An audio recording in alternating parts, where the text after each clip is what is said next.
ஈரேழு உலகத்துல எங்க இருந்தாலும் அந்த அக்னி கிரகம் ஏன் கைக்கு வந்தாகணும். அது யாருகிட்ட இருந்தாலும் அவனை கொன்னுட்டு எடுத்துட்டு வாங்க. நீ எதற்கும் கவலைப்படாதே. அந்த அக்னி கிரகம் எங்கு இருந்தாலும் எடுத்து வந்து உன் காலில் வீசுகிறேன். இது இந்த அருந்ததியின் வாக்கு என ஆணவமாக உறுதியளித்த அருந்ததி தன் தீய சக்திகளின் படைகளை திரட்டிக் கொண்டு 7-14 உலகத்திற்கும் விரைந்தாள். என்னை தவிர அந்த அக்னி கிரகத்தை யாராலும் பார்க்கவோ தொடவோ முடியாது. அது எனக்கும் அக்னி கிரகத்துக்குமான பந்தம். அதை அவ்வளவு சீக்கிரம் யாராலையும் உடைக்க முடியாது. ஏதோ ஒரு பயம், எனக்கு எதுவும் சரியா படல. உடனே அக்னி கிரகத்தை கண்டுபிடிச்சாகணும். ஒருவேளை அது தீய சக்தியோட கைக்கு கிடைச்சிருச்சுன்னா அப்புறம் இந்த உலகத்தை யாராலையும் காப்பாற்ற முடியாது என்று சொல்லிக் கொண்டிருக்கும் போதே அஸ்வத்தாமாவின் உடல் சிலிர்த்து ஏதோ ஒரு புது உணர்வை உணர்ந்தார். அவரை சுற்றி காற்று பலமாக வீச நெற்றிக்கண் ஒளிர ஆரம்பித்தது. அவர் மனதிற்குள் ஒருவித மரண பயம் உண்டானது. இல்ல, இதுக்கு வாய்ப்பே இல்ல. என்ன தவிர வேற யார் கண்ணுக்கும் தெரியாத அந்த அக்னி கிரகம் யாரோ ஒருத்தன் கையில இருக்குன்னா அவன் சாதாரண ஆளா இருக்க முடியாது. அது யார் கையில இருந்தாலும் அவனை கொன்னுட்டு அதை எடுத்துட்டு வர. அபிமன்யு மலைக்குகையில் அக்னி கிரக புத்தகத்தின் மீது கையினை வைக்க அப்போது அவனது தாயத்து மின்னியது. மெதுவாக அந்த புத்தகம் தானாக திறந்து அதிலிருந்து தங்க எழுத்துக்கள் ஒளிர்ந்து அபிமன்யுவின் உடம்புக்குள் பல அம்புகளாக பாய்ந்தது. மரண வலியை உணர்ந்த அபிமன்யு அந்த காடை அதிரும்படி கத்தியபடியே மயங்கி போனான். சில நேரத்திற்கு பிறகு, நான் அவ்வளவு சொல்லியும் நீ சண்டைக்கு போயிட்டு சட்டைய கிழிச்சிட்டு வந்திருக்க. இதுக்கப்புறமும் உன்னை அப்படியே விட்டா சரி வராது என்று சொன்னபடி உறங்கிக் கொண்டிருந்த அபிமன்யுவை அவனின் பாட்டி, இனி நீ எந்த சண்டைக்கு போக மாட்டேன்னு எனக்கு சத்தியம் பண்ணு. அதையும் மீறி நீ இப்படித்தான் பண்ணுவன்னா நான் செத்ததுக்கு அப்புறம் உன் இஷ்டம் போல என்ன வேணா பண்ணு என்று சொல்ல அதனை கேட்டு கோபமான அபிமன்யு தான் சிறு வயதிலிருந்து அவமானப்பட்ட நினைவுகளை நினைத்து பார்த்தான். உன்னால எப்பவும் வீரனாக முடியாது. நீ ஒரு கோழை, பயந்தாங்கோலி, ஒன்னத்துக்கும் லாய்க்கு இல்லாதவன். நான் ஒன்னும் கோழை இல்ல, என்ன கோழைன்னு சொல்லாதீங்க. நீ கோழைதான். உன்ன மாதிரி ஒரு கோழைய என் வாழ்க்கையிலேயே நான் பார்த்தது கிடையாது. உன்னால முடிஞ்சா பிரம்மபுரியில நடக்க போற சதய விழாவில் கலந்துக்கிட்டு ஜெயிச்சு காட்டு பார்க்கலாம். உனக்கு அந்த தைரியம் இருக்கா? எல்லாரும் நல்லா ஞாபகம் வச்சுக்கோங்க, ஒரு நாள் இல்ல ஒரு நாள் சதய விழாவில் கலந்துக்கிட்டு மாவீரன்னு பேர் வாங்கல, என் பேர் அபிமன்யு இல்ல என்று சவால் விட அவனை பார்த்த நாட்டு மக்கள் அனைவரும் ஏளனமாக சிரித்தனர். என்னது, எந்த சக்தியும் இல்லாத நீ அவ்வளோ பெரிய வீரனுங்க கலந்துக்கிற சதய விழாவில் சண்டை போட்டு ஜெயிக்க போறியா? அதுக்கு வாய்ப்பே இல்லை. நீ கடைசி வரைக்கும் கோழையாவே அவமானப்பட்டு தான் சாக போற என்று ஒரு இளம் பெண் சொல்ல அதனை கேட்டு மொத்த நாட்டு மக்களும் அபிமன்யுவை பார்த்து ஏளனமாக சிரித்தனர். பிரம்மபுரியில் பாட்டியுடன் தனியாக வாழும் அபிமன்யு எல்லோரிடத்திலும் அவமானமும் அசிங்கமும் பட்டு நடைபெணமாகவே வாழ்ந்து வந்தான். அதற்கு காரணம் அவனின் பாட்டியின் ஒரு கட்டளைதான். ஆனால் அவன் மனதிற்குள் தன்னை அவமானப்படுத்தியவர்கள் முன்னிலையில் தான் ஒரு மாவீரன் என பேரெடுக்க வேண்டும் என்கிற வெறி தனலாய் கொதித்துக் கொண்டிருந்தது. அதற்கான தக்க சமயத்திற்காக காத்துக் கொண்டிருந்தான். நீ அந்த போட்டியில கலந்துக்க கூடாது. இப்படி சொல்லி சொல்லியே என் வாழ்க்கையை நீ நாசமாக்கிட்ட. நீ என்ன சொன்னாலும் நான் கேட்கறதா இல்ல. நான் நிச்சயம் பிரம்மபுரியில நடக்க போற சதய விழாவில் கலந்துக்கு தான் போறேன் என்று உறுதியாக சொல்லிவிட்டு கோபமாக வீட்டை விட்டு கிளம்பினான். சதய விழாவில் அவ்வளவு எளிதாக யாராலும் கலந்து கொள்ள முடியாது. அதற்கு கடுமையான பயிற்சியும் சரியான குருவும் தேவை. குருவின் ஒப்புதல் அளித்தால் மட்டுமே போட்டியில் கலந்து கொள்ள அங்கீகரிக்கப்படுவார். அபிமன்யு தனக்கான குருவை தேடி மொத்த நாட்டையும் அலசினான். உன்னை என் சீடனா ஏத்துக்கணுமா? நீ யாரு? உன் குலம் என்ன? உன்னை போன்ற அப்பன் பெயர் தெரியாத அனாதையை என்னால் ஒருபோதும் சீடனாக ஏற்றுக்கொள்ள முடியாது. சதய விழாவில் கலந்து கொள்ள உனக்கு என்ன தகுதி இருக்கிறது? நீ எல்லாம் அதில் கலந்து கொண்டால் அதன் புனிதம் கெட்டு போகும். அற்ப பிறவி, யாரிடம் வந்து என்ன கேட்கிறாய்? நான் கோபத்தில் உன்னை சாம்பலாக்குவதற்கு முன் இங்கிருந்து சென்றுவிட என சென்ற எல்லா இடத்திலும் அவமானப்பட்டு திரும்பி வந்தான். இனி தன்னால் சதய விழாவில் கலந்து கொள்ள முடியாது என நினைத்து விரக்தியடைந்த அபிமன்யு மலை உச்சியிலிருந்து உயிரை மாய்த்துக் கொள்ள நினைத்து ஏறினான். சரியான வழித்தடம் இல்லாத அந்த கரடுமுரடான மலையை பாறைகளை பிடித்து ஏறிக்கொண்டிருக்க திடீரென்று சறுக்கி கீழே விழ ஒரு கணம் அவனுக்கு கொலையை நடுங்கியது. தான் சாகக்கூடாது என யோசிக்க அப்போது அவனையும் அறியாமல் ஒரு மரக்கிளையை பிடித்து நின்றான். தன் உடம்பில் ஏதோ ஒரு விசித்திரத்தை உணர்ந்த அபிமன்யு தன் கைகளை அடுத்தடுத்திருந்த பாறைகளை பிடித்து சிறுத்தையை போல தாவியபடி, இது நான் தானா? இது கனவா இல்ல நிஜமா என்று ஆச்சரியமாக கூறியவன் மிக விரைவாக மலை உச்சியை ஏறினான். அவனால் அதனை சற்றும் நம்ப முடியவில்லை. சந்தோஷத்தில் கத்த அப்போது சட்டென அவனது ஆடைகள் எரிந்து அவனது முதுகில் இருந்த சக்கரம், அக்னி, திரிசூலம், சங்கு என 4 ரகசிய முத்திரைகளும் மிளிரத் தொடங்கியது. அவனது கழுத்தில் அணிந்திருந்த தாயத்து கண்ணை கூசும் அளவிற்கு பிரகாசத்தை வெளிப்படுத்தியது.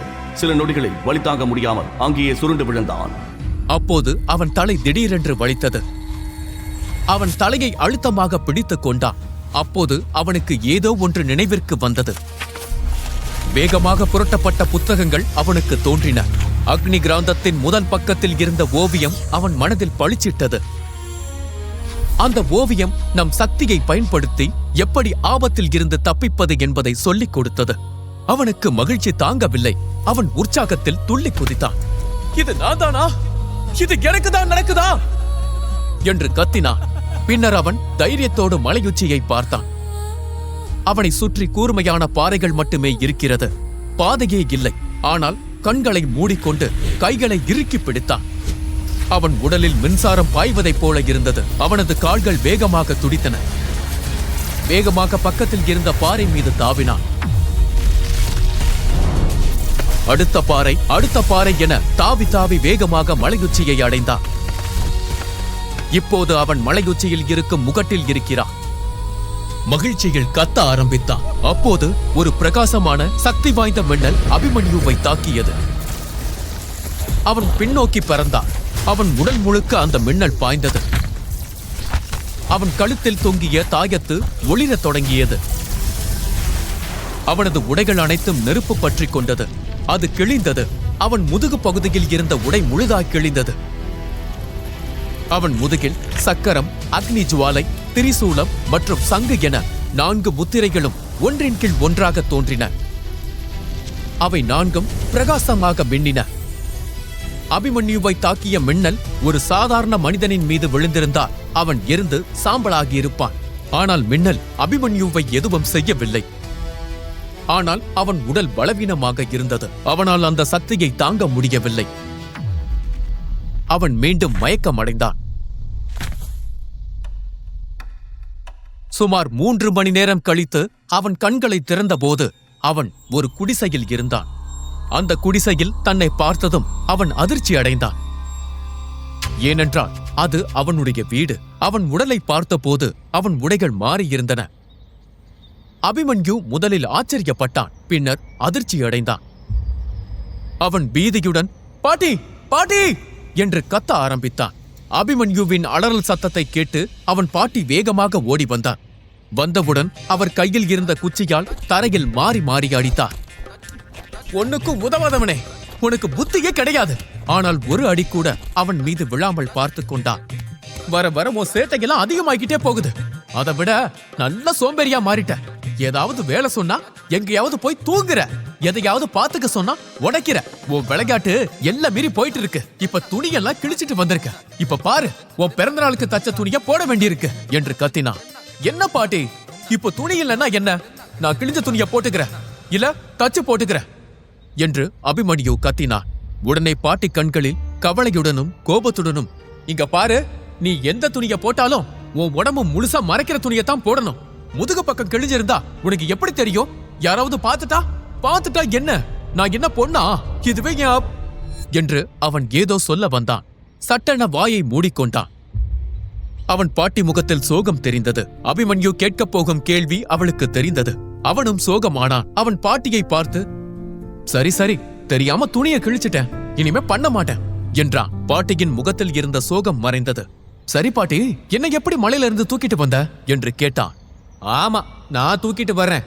என் வயசுக்கு என்னால படியில கூட ஏற முடியாது. நான் எப்படி மலை ஏறுவேன்? உன்ன ஒருத்தர் இங்க தூக்கிட்டு வந்தாரு. பார்க்க நல்லவரா தெரிஞ்சாரு. நீ மலையில மயங்கி கிடந்தன்னு அவர் தான் சொன்னாரு. உன்னை தெரியும்னு வேற சொல்றாரு. உனக்கு எப்படி அவ்வளவு பெரிய ஆளு தெரியும்? எவ்வளவு பெரிய ஆளு? யார சொல்ற பாட்டி? வெளிய போய் பாரு.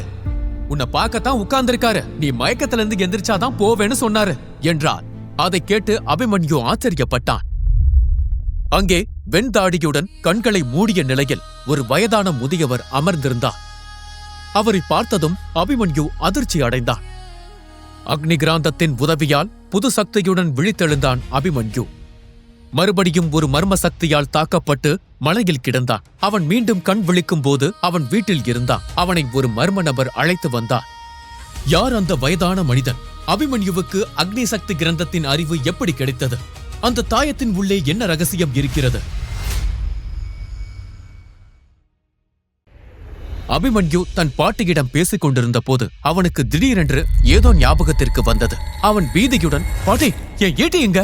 என்று கேட்டான். அதை கேட்டவுடன் பாட்டி கோபத்துடன், ஈட்டிய தொலைச்சிட்டியா?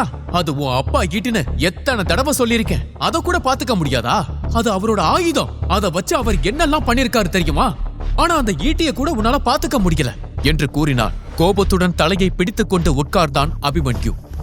சொல்லு, ஈட்டிய எங்க தொலைச்ச என்று பாட்டி கோபமாக கேட்க, இத மட்டும் கேளு. ஆனா அப்பா எங்கன்னு கேட்டா சொல்ல மாட்டேன். நாம ஏன் இங்க இருக்கோம்னு கேட்டா சொல்ல மாட்டேன். இந்த உலகத்திலேயே பெத்த பிள்ளையா அவர் இவர்னு சொல்ற ஒரே ஆள் நீதான். ஆனா அவர் யாருன்னு மட்டும் சொல்ல மாட்டேன் என்று கத்திக்கொண்டு எழுந்தான். அதற்கு பாட்டி, உன்னால உன்னையே பாதுகாக்க முடியல, உங்க அப்பாவோட ரகசியத்தை மட்டும் எப்படி உன்னால பாதுகாக்க முடியும்? நீ முதல்ல உன்னை பாத்துக்கிற அளவுக்கு பெரிய மனுஷனா மாறு, அப்ப சொல்றேன் என்றா. அதை கேட்ட அபிமன்யு எதுவும் பேசாமல் கோபமாக வாசலை நோக்கி நடந்தான். இப்ப எங்க போற என்று பாட்டி கத்தினா. வேற எங்க போவேன்? உன்கிட்ட கோச்சுக்கிட்டா போக முடியும்? நான் என் ஈட்டிய தேடி போறேன் என்றா. ஆனால் அவன் நடக்கும் போதே தடுமாறினான்.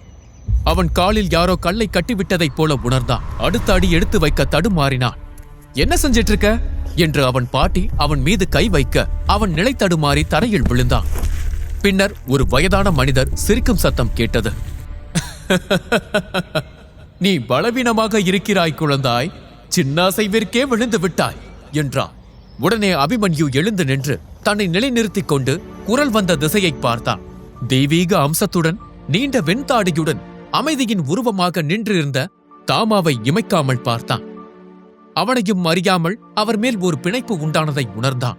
ஆனாலும் அதை வெளிப்படுத்திக் கொள்ளாமல், அப்படியெல்லாம் இல்லையே, நான் வலிமையானவன் தான் என்றான். பின்னர் அவன் சுவற்றை பிடித்துக் கொண்டு அவரை பார்த்து, சரி, என்ன சொல்றீங்களே, நீங்க வலிமையானவரா என்று கேட்டான். அதை கேட்டவுடன் அவன் பாட்டியிடம் இருந்து ஒரு அடி விழுந்தது. பெரியவங்க கிட்ட மரியாதையா பேசு என்றா. அதை கூறிவிட்டு அவள் வீட்டிற்குள் சென்றாள். அதை பார்த்த அந்த முதியவர் சிரிக்க ஆரம்பித்தார். நீ ஒரு அற்புதமான குழந்தை என்றா. பின்னர் அந்த முதியவர் தன் முதுகிற்கு பின்னால் இருந்த ஒரு ஈட்டியை எடுத்து அதை அபிமன்யுவை நோக்கி நீட்டினார். இதைத்தானே தேடுகிறாய் என்று கேட்டார். தங்க நிறத்தில் அந்த ஈட்டி பிரகாசித்தது. அதை கண்டதும் அபிமன்யு மகிழ்ச்சி அடைந்தான். பின்னர் அவன் முகம் மாறியது. ஏனெனில் அவன் ஈட்டி இப்போது குட்டையாக மாறியிருந்தது. அது அவனது இடுப்பின் அளவை விட மிக குள்ளமாக மாறியிருந்தது. இது ஏன் ஈட்டிதான்? ஆனா இது எப்படி இவ்வளவு குட்டையா மாறுச்சு? ஏன் ஈட்டி 5 அடி நீளம் இருந்தது, ஆனா இது இப்போ 2 அடி கூட இருக்காது போல. இதை கேட்ட முதியவர் சிரித்துவிட்டு அந்த ஈட்டியை இறுக்கி பிடித்து சுழற்றினார். அது மீண்டும் 5 அடிக்கு மாறியது. ஓ, ஈட்டிக்குள்ள என்ன இருக்குன்னே உனக்கு தெரியலையா என்றார். பின்னர் அவர் அபிமன்யு சுதாரிப்பதற்குள் அவனை நோக்கி வீசினான். திடீரென்று ஈட்டி தன்னை நோக்கி வருவதைக் கண்ட அபிமன்யு பயந்தான். ஏனென்றால் அவன் இதற்கு முன்பு ஒருபோதும் அதை பயன்படுத்தியதில்லை. அதை அவன் தோட்ட வேலைகளுக்கான கம்பு போலதான் பயன்படுத்தினான். ஆனால் இன்று அவனது கண்கள் பிரகாசித்தன.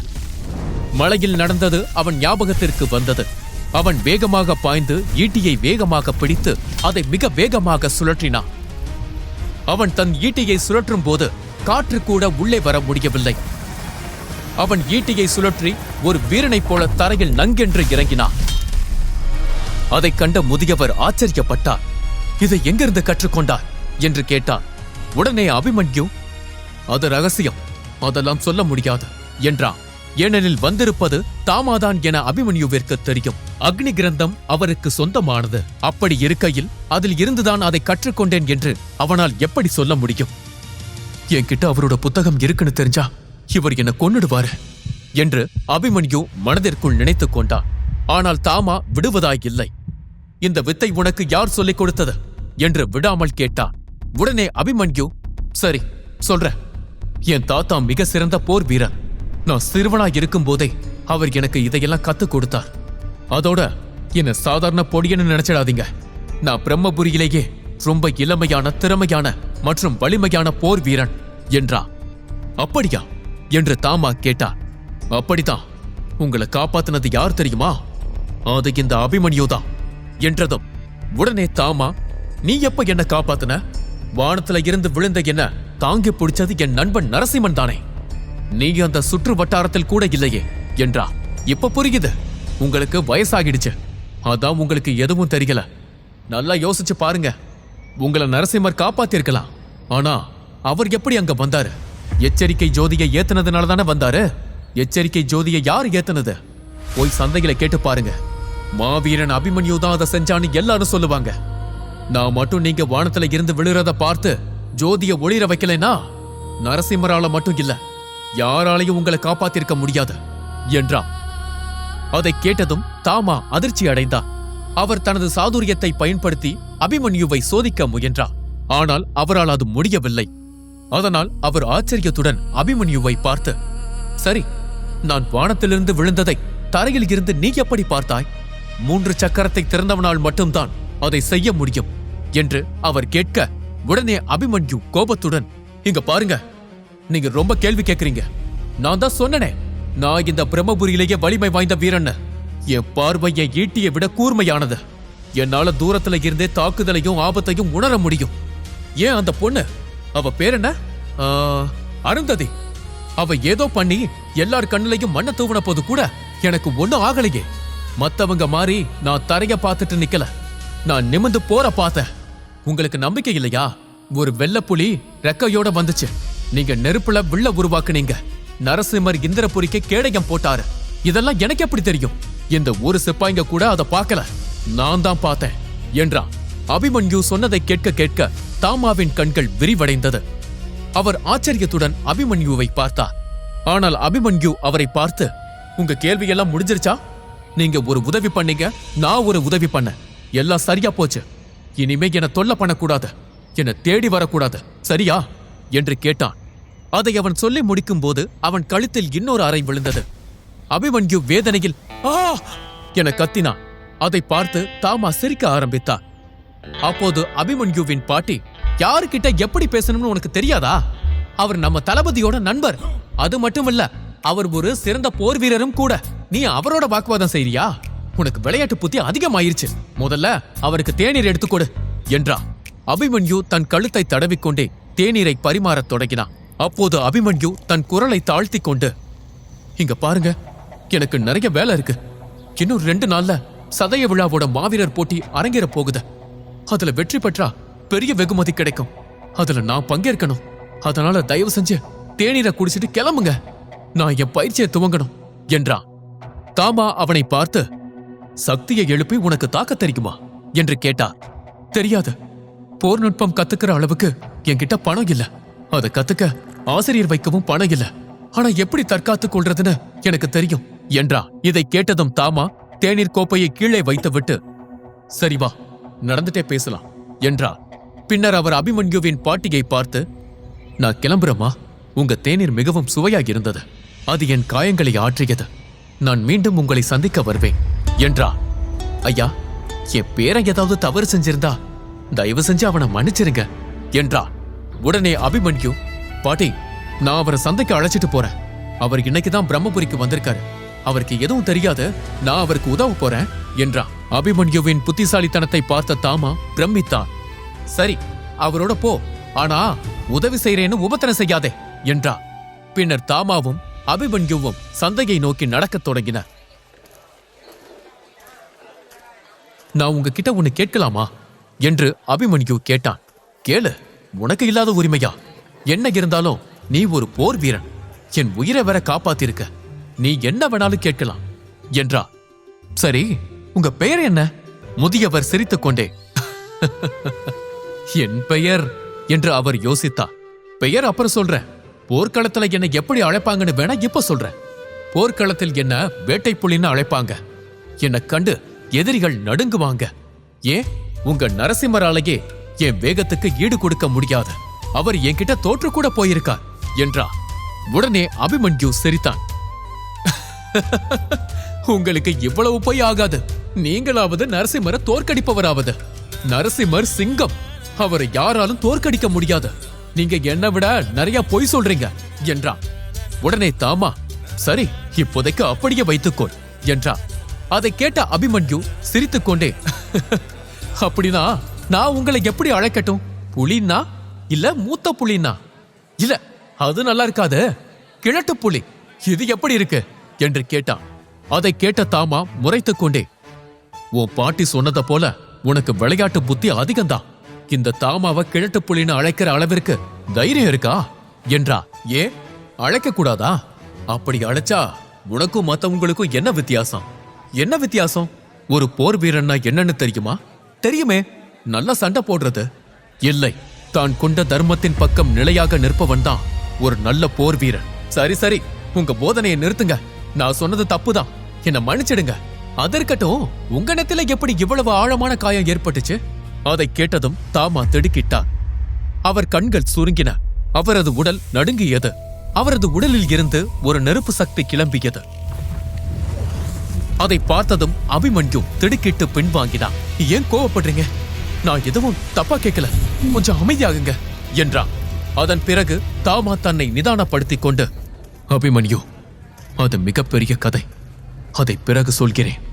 அதற்கு முன்னால் நீ செய்ய வேண்டியது ஒன்று இருக்கிறது என்று கூறி அவர் தன் நடையை நிறுத்தினார்.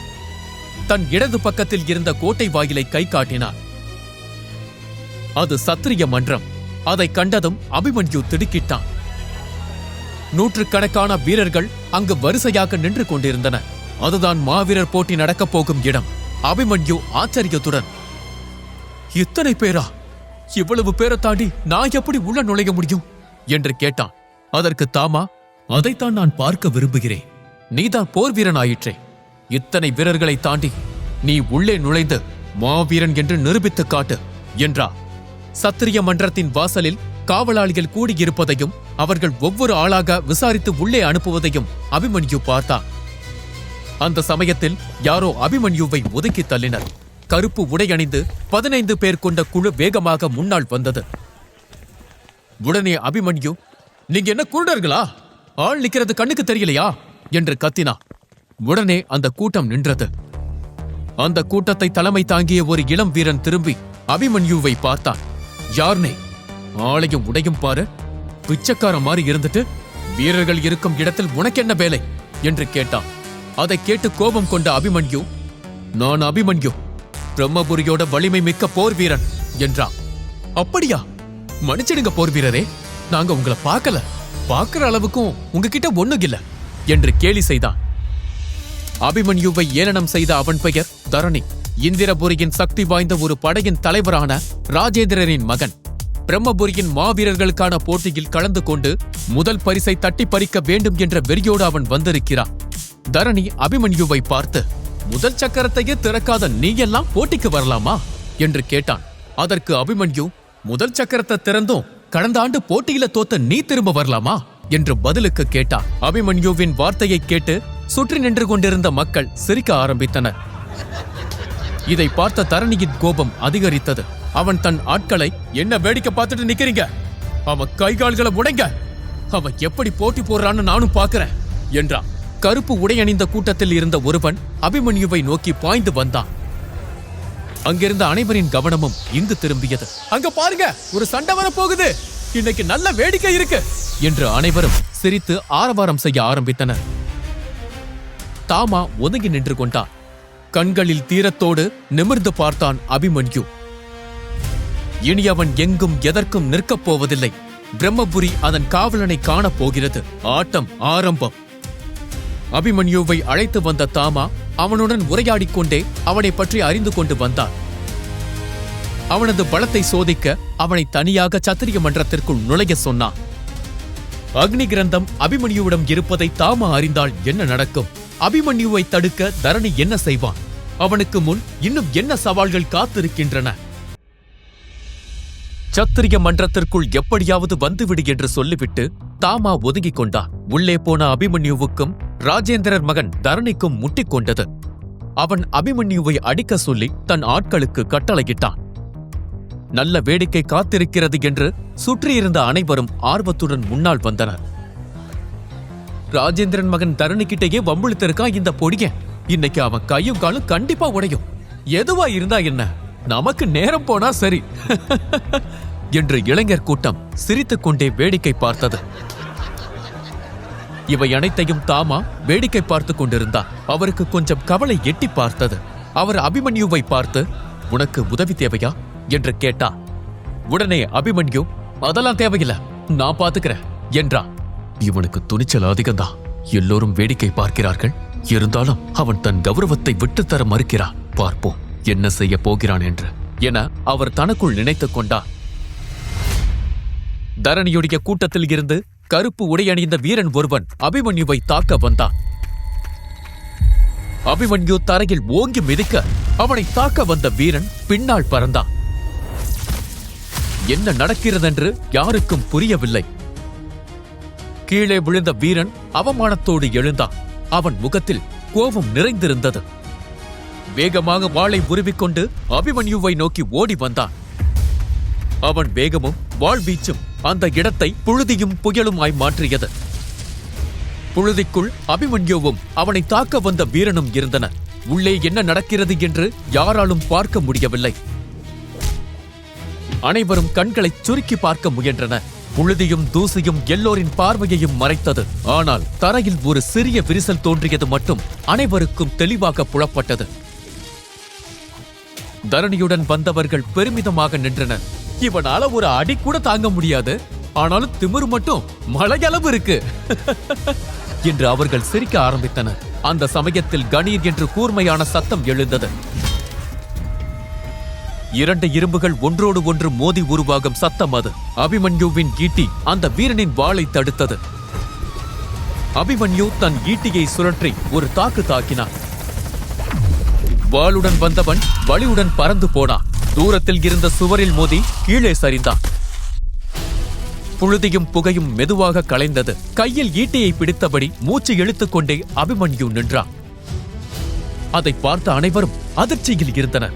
அபிமன்யு தோற்கப் போகிறான் என எல்லோரும் நினைத்திருந்தனர். ஆனால் அவன் வெற்றி பெற்றான். அதிலும் தன்னை விட வயதில் மூத்த ஒரு வீரனை தாக்கி வெற்றி பெற்றான். அபிமன்யு ஒரு வித ஏளனத்துடன் தரணியை பார்த்தான். அபிமன்யு தன்னை இப்படி பார்ப்பதை தரணியால் பொறுத்துக் கொள்ள முடியவில்லை.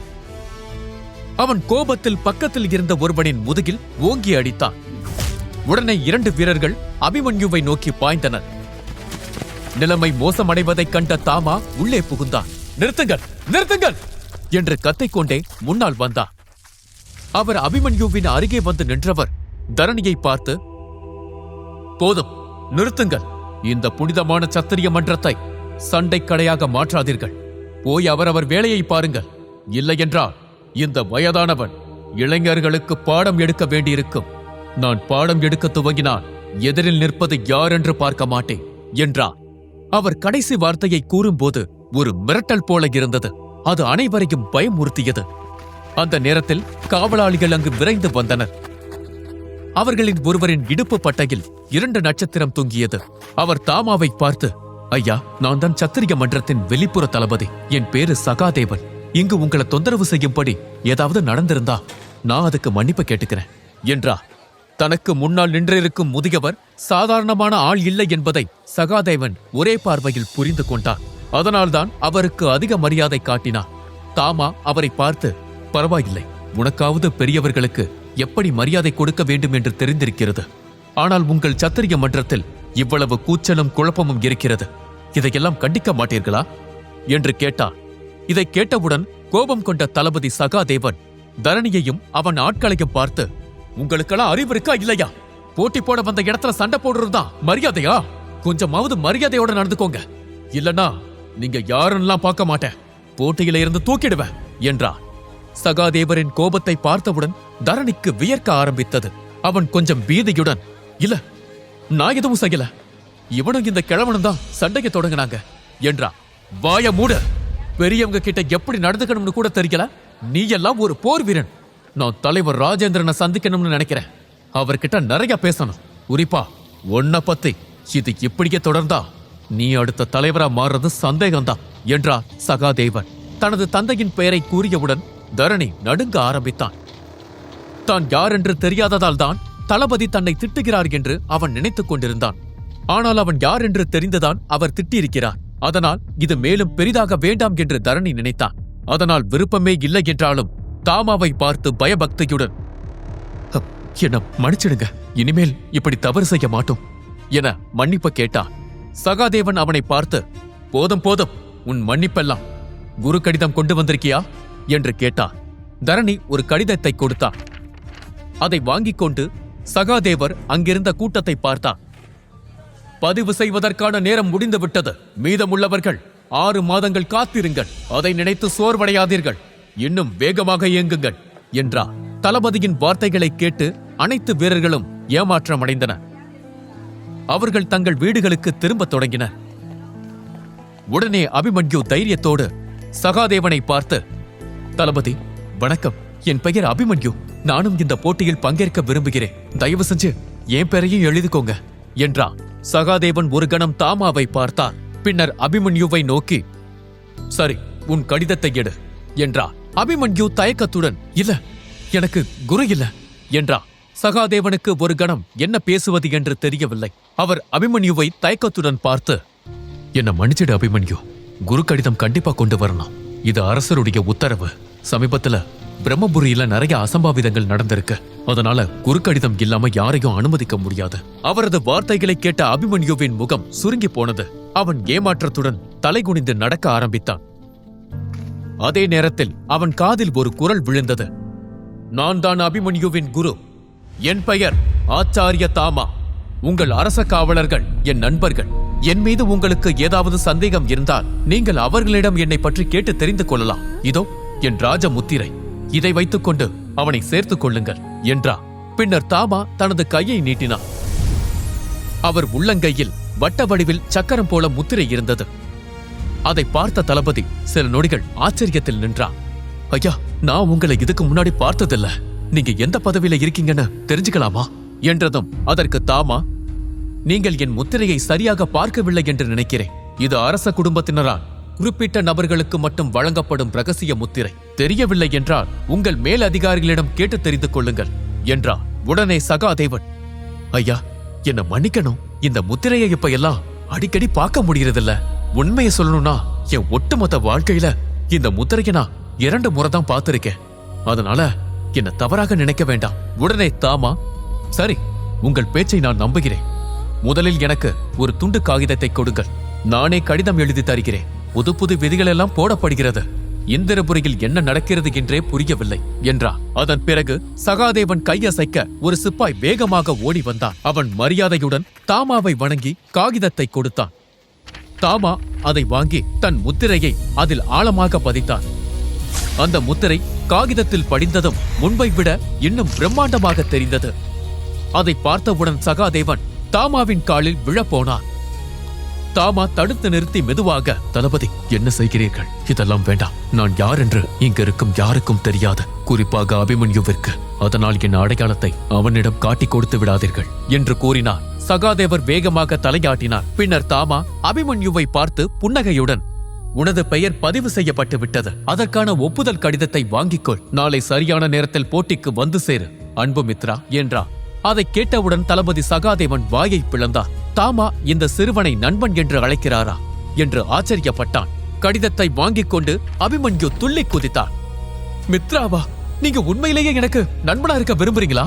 உடனே தாமா சிரித்துக் கொண்டே, ஏன் கூடாது? நீதான் பிரம்மபுரியிலேயே வலிமையான போர் வீரனாகிற்றே. என்னை காப்பாற்ற வேறு செய்திருக்கிறாய். உன்னை போன்ற ஒருவனை நண்பனாக்கிக் கொள்வது எனக்கு நல்லதுதானே? அபிமன்யு உற்சாகத்துடன் தாமாவை பார்த்து, நீங்க யாருன்னு முழுசா எனக்கு தெரியாது. ஆனா நீங்க செஞ்ச இந்த உதவிய நான் என்னைக்கும் மறக்க மாட்டேன். ஒரு நாள் நீங்க செஞ்ச உதவிக்கு நிச்சயமாக நான் கைமாறு செய்வேன் என்றான். அபிமன்யு உள்ளுக்குள் துள்ளி குதித்துக் கொண்டிருந்தான்.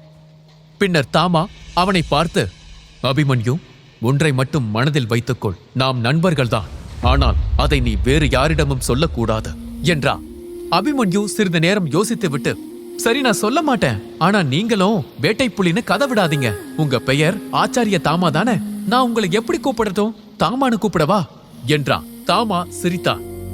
பின்னர் தாமா தனது பையில் கைவிட்டு ஒரு கல்லை வெளியே எடுத்தார். அது பச்சை நிறத்தில் மாணிக்கம் போல பளபளப்பாக இருந்தது. இதை வைத்துக்கொள் என்றார். என்ன இது? இது ஒரு வகையான எச்சரிக்கை கல். உனக்கு ஏதாவது ஆபத்து என்றால் இதை உடை. அடுத்த கணம் நான் வருவேன் அல்லது என் உதவி வரும் என்றார். நன்றி என்று அபிமன்யு கல்லை வாங்கிக் கொண்டான். பின்னர் தாமா அவனை பார்த்து, நான் இப்போது கிளம்ப வேண்டும் என்றார். அபிமன்யு கவலையுடன், அப்படின்னா நாம மீண்டும் சந்திக்க முடியாதா? தாமா சிரித்தார். முழு நிலா தோன்றும் போது காற்று பலமாக வீசும். அப்போது மலையுச்சிக்கு வா. ஆனால் கொஞ்சம் கவனமாக இரு என்றார். பின்னர் இருவரும் அபிமன்யு வீட்டை நோக்கி நடந்தனர். சிறிது தூரம் சென்ற பிறகு அபிமன்யு திரும்பி பார்த்தான். தாமாவை காணவில்லை. இதை சகாதேவன் கவனித்தார். தாமா தன் இறக்கைகளை விரித்து ஒரு பறவை போல பறந்தான். அதைக் கண்டு சகாதேவன் ஆச்சரியத்தில் நின்றான். ஏனெனில் அது சாதாரண வீரர்களால் முடியாத ஒன்று. தளபதி நரசிம்மர் போன்ற வலிமையான மாவீரர்களுக்கு மட்டுமே சாத்தியம்.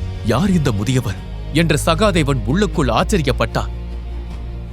சந்தையில் அருந்ததி தோன்றிய போது அவள் அனைவரின் கண்களையும் ஒரு விசேஷ சக்தியால் மூடிவிட்டாள். அதனால் அங்கிருந்த யாரும் தாமாவை சரியாக கவனிக்கவில்லை. அதனால் இப்போது வந்தவர்தான் அங்கு வந்தவர் என்று யாருக்கும் தெரியாது. தாமா கொடுத்த கடிதத்தை சகாதேவன் பார்த்தான். அதை இறுக்கமாக பிடித்தபடி அரண்மனைக்குள் நடக்க ஆரம்பித்தார். அவரது காவலாளிகள் அமைதியாக அவரை பின்தொடர்ந்தனர். சத்திரிய மன்றம் சப்த சேனர்களில் ஒருவரால் நிறுவப்பட்டது. அங்கு சிறப்பு வாய்ந்த வீரர்கள் உருவாக்கப்படுகிறார்கள். அவர்களை தேவ வீரர்கள் என்று அழைப்பார்கள். தேவ வீரராக வேண்டும் என்ற எண்ணம் கொண்ட இளைஞர்கள் சத்திரிய மன்றத்தில் தங்கி அங்கே பயிற்சி பெறுவார்கள். 6 மாதங்களுக்கு ஒருமுறை அங்கு புதிய உறுப்பினர்கள் சேர்க்கை நடக்கும். அதற்காக இந்திரபுரியின் பல இடங்களில் இருந்து பலரும் வருவார்கள். அங்கிருக்கும் ஒரு புனித ஆயுதம்தான் சீடரை தேர்ந்தெடுக்கிறது. அதை தொட முயற்சி செய்யும் ஒவ்வொருவரையும் அது பரிசோதிக்கும். அது ஒப்புதல் கொடுத்தால்தான் ஒருவர் சீடனாக முடியும். ஒப்புதல் இல்லையெனில் அவரை உடனே வெளியே அனுப்பிவிடுவார்கள். 5000 ஆண்டுகளாக இந்த ஆயுதம் யாரையும் ஏற்றுக்கொள்ளவில்லை. அதனால் பலர் இது ஒரு உண்மையல்ல, கட்டுக்கதை என்று நினைக்க ஆரம்பித்தனர். நேரம் ஓடியது. இரவு சூழ்ந்தது.